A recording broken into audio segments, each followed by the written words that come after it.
Bom dia, turma, tudo bom com vocês? Vamos aqui dar continuidade à nossa aula. A aula passada nós terminamos falando sobre questões de economia, onde tínhamos falado sobre o setor terciário e também falamos sobre como que a nossa balança comercial funcionava. Se ela era positiva, ela tinha um superávit, ou seja, um lucro.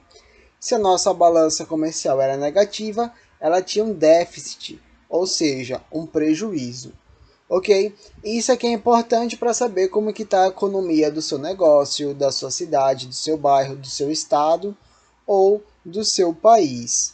Ok? Bom, falando sobre o Brasil, nessa balança comercial, nós tivemos algumas quedas nos nossos resultados. Ou seja, nossa balança comercial começou a ficar um pouco deficitária. Ok? E isso geralmente acontece por conta de crises, seja uma crise nacional ou uma crise mundial, que foi o que aconteceu em 2008. Ok? Bom, dessa forma, essas crises mundiais que tem, essas crises econômicas, sempre fazem com que a economia caia um pouco e alguns setores fiquem deficitários. Porém, como um todo, aqui no Brasil, mesmo nesse tempo de crise, se você pegar um paralelo de toda a economia brasileira, ainda continuamos em um processo de superávit. Tivemos um pequeno déficit porque a produção caiu graças à crise, mas em uma visão mais ampla, a gente ainda está numa situação positiva. Ok? Essa crise teve lá nos Estados Unidos, graças à inflação, aumento de preços e problemas na questão imobiliário, e casas, né, esses preços dessas coisas. E isso afetou todo o planeta. Vários países europeus, como a Grécia, sofrem até hoje. A Espanha, Portugal sofrem com isso até hoje. E a partir de 2013 que o Brasil começou a sofrer com essa crise. Ok? Bom, como nossa balança comercial estava ficando negativa, o governo brasileiro na época, em 2013, era a Dilma Rousseff. Ela passou a estimular a exportação com incentivos fiscais, ou seja, exportar produtos com alguns incentivos fiscais, que a gente já estudou sobre o que é isso, e facilitar a importação de maquinário, ok? A gente sabe que maquinário tem a ver com o quê? Com máquinas. Vamos lá. Na pauta de importações estão produções manufaturadas, ok? Que são bens de capital. No caso, são as máquinas. Nós estamos importando máquinas, certo? E produções básicas, agrícolas e minerais. Essas produções básicas a gente importa bastante o gás natural. O gás natural da Bolívia, que a gente já deu uma olhada também sobre isso. O gás da Bolívia ele vai ser bastante útil para ter energia e dessa forma continuar o desenvolvimento industrial aqui no nosso país. Lembra as aulas passadas que tínhamos aulas sobre o milagre econômico, que fez uma dívida muito grande, ficamos com uma década perdida e dessa forma o petróleo ficou muito caro e aí a gente tinha que ter outras soluções, que era o etanol e aqui o gás natural, porque precisa de energia para continuar desenvolvendo.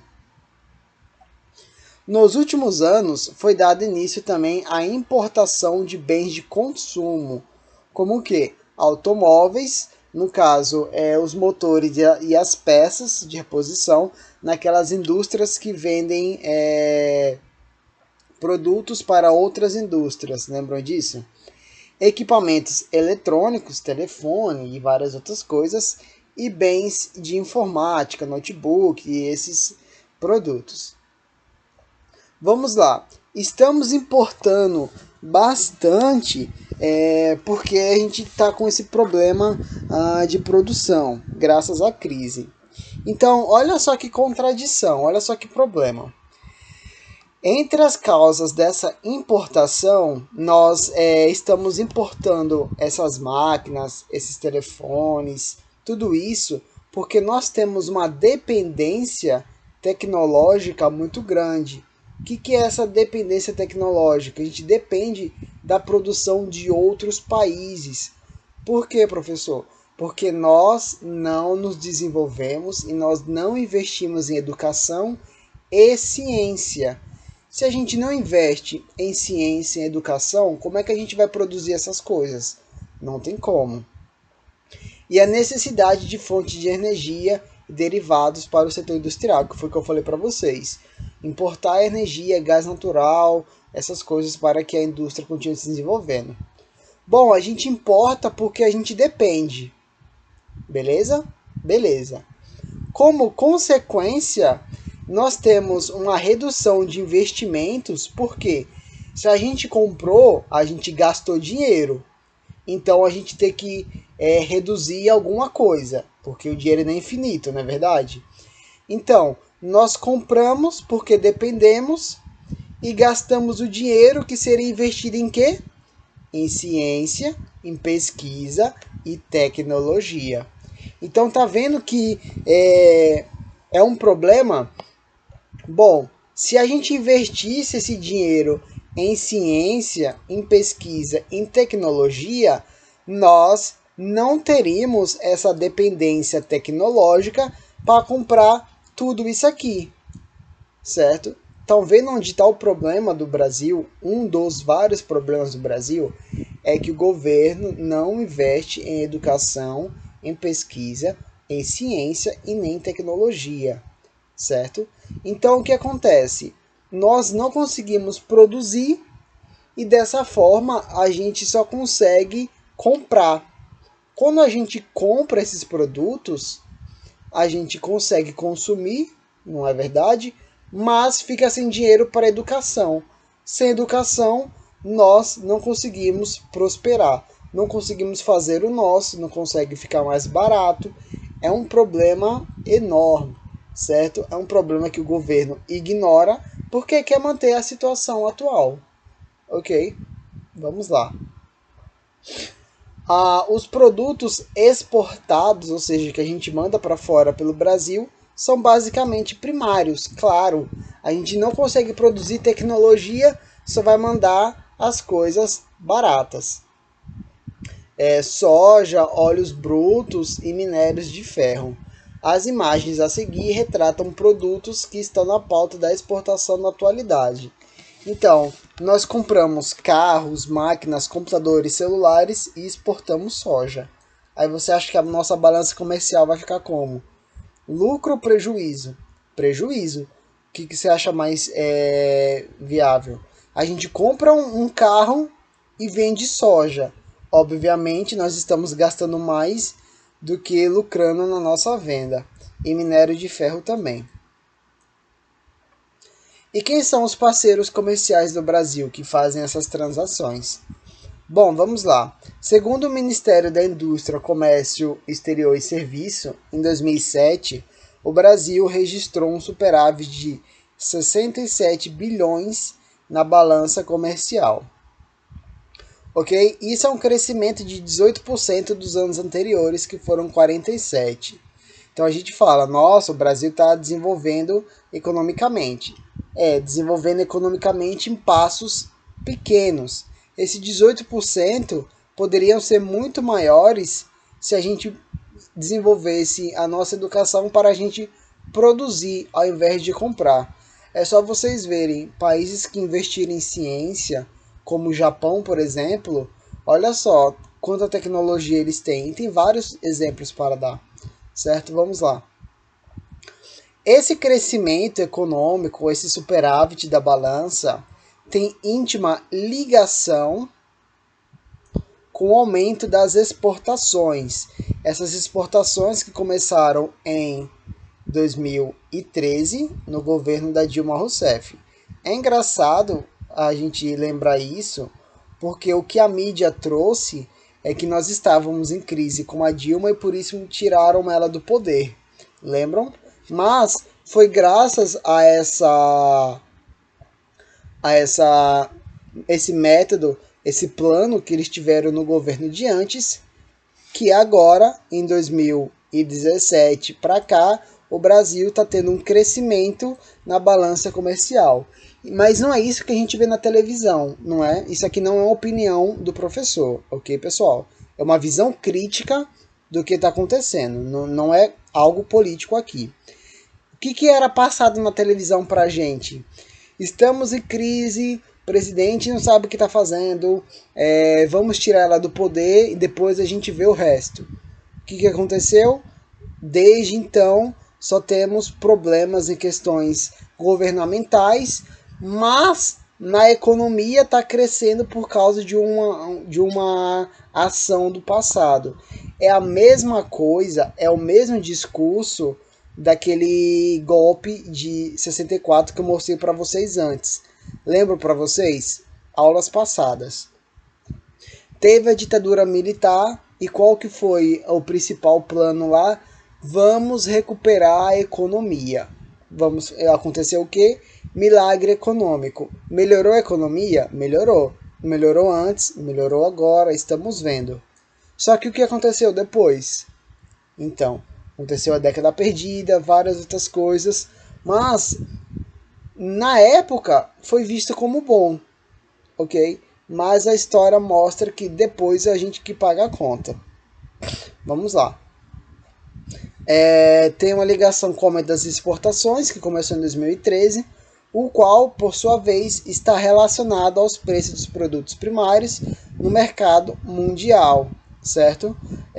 Então a gente tem crescido essa balança comercial, visto que a gente tem essas novas práticas de de exportação dos nossos produtos. Então aqui nós temos um gráfico de como que isso cresceu. Começou aqui, tiramos ela aqui, os frutos só vieram depois. Quem que lucrou com esses frutos? O governo atual. Eles acham que foi por causa deles, mas na real só estão pegando crédito do passado. Isso acontece nas prefeituras, no governo e não é diferente na presidência. Isso acontece na política em 4 anos. Para o exterior, houve um aumento das vendas de produtos primários, como soja, óleo, minério de ferro, que a gente acabou de ver, em torno de 28%. Em relação às exportações, o que a gente conseguiu mais vender foi combustíveis e lubrificantes, 42%. E o país que mais compra da gente é a China, ok? Ele é o nosso maior parceiro econômico e comercial desde 2017. Já importou do Brasil, já comprou do Brasil 51 bilhões, certo? Aqui no continente americano, América do Sul, América Central e América do Norte, quem mais compra da gente são os Estados Unidos, com 30 bilhões, a Argentina, com 17. Já na Europa não é tanto assim, vocês vão descobrir isso só depois o porquê. E os maiores é a Holanda, com 9 bilhões, certo? Aqui nós temos um mapinha onde mostra o destino das nossas exportações, para onde nós exportamos mais, para a China, Estados Unidos e a nossa vizinha, a Argentina. Bom, com relação às importações, no caso, trazer para cá, né, comprar, importação eu estou comprando, exportação eu estou vendendo. Nós compramos da China também, ela é a que mais vende e a que mais compra, por isso é o nosso maior parceiro comercial, certo? Com um valor de 28 bilhões. Então a gente vendeu quanto? 51 e compramos 28, superávit. Os Estados Unidos ocupam o segundo lugar com algo de torno de 25, seguido da Argentina com 9,4 bilhões e da Alemanha com 9,2 bilhões de dólares. Então isso aqui é o nosso valor que nós estamos importando, certo? A gente vê aqui a quantidade de importações no período que está sendo mostrado no gráfico. e o maior deles é a China. Bom, vamos lá. Entre os estados brasileiros que mais exportam, mais vendem, destacam-se São Paulo, Minas e Rio de Janeiro. Por quê? Porque são as cidades que mais produzem e mais investem. É onde tem os melhores índices de tudo. Se você tem investimento, você consegue vender, ok? Na região Nordeste, a Bahia é o maior exportador, justamente pelo mesmo motivo. Também Recife, em Pernambuco, vai ter um valor alto também. Com relação às importações, ou seja, as compras, quem vai se sobressair vai ser São Paulo, Rio de Janeiro, quase a mesma coisa, e Paraná. Por quê? Que são as economias mais estáveis, mais favoráveis. O que acontece? Se você tem um estado como São Paulo que investe e produz, você consegue tanto vender quanto comprar. Mas para isso precisa de desenvolvimento e investimento do governo, coisa que a gente não consegue ter no resto do país inteiro. Aqui fica o gráfico dos estados que mais importam, e a gente consegue ver São Paulo muito na frente dos outros. Aí tem os outros aqui, Santa Catarina, Paraná, Rio de Janeiro, Rio Grande do Sul, só região sul e sudeste. Vocês têm uma dificuldade nisso, né? Vamos lá. Aqui é o sudeste. Aqui é o sul. Peraí que com o mouse fica difícil. Aqui é o nordeste, onde nós estamos. Vocês aí em Sergipe, eu aqui em Alagoas. Aqui é a região norte. E essa faixa aqui. Peraí. Pronto. E essa faixa aí é a região centro-oeste. CO. Beleza? Aqui nós temos as unidades federativas que mais estão exportando. Novamente, São Paulo, lá na frente, Minas Gerais, Rio de Janeiro, Paraná. Só a maioria delas aqui na região sul e sudeste. Sudeste e sul, é onde são os locais mais ricos do nosso país. E também alguns destaques para o Pará e o Mato Grosso. Pará na região norte, Mato Grosso na região centro-oeste. Ok? Quem se destaca aqui no Nordeste é a Bahia. Certo, pessoal? Então tem sempre essa questão. Só para finalizar a aula. Nós compramos e ficamos sem investimento para investir naquilo que a gente compra. É um problema que o governo ele ignora, mas alguém sempre sai beneficiando com isso. Quem? Os políticos, se manter no poder e várias questões que vocês vão ter que começar a abrir a cabeça para pensar o porquê nosso país ele é tão rico em recursos naturais, tem tudo para crescer e não desenvolve. Certo? Abraço, vejam as questões na plataforma, a gente se encontra em nosso horário.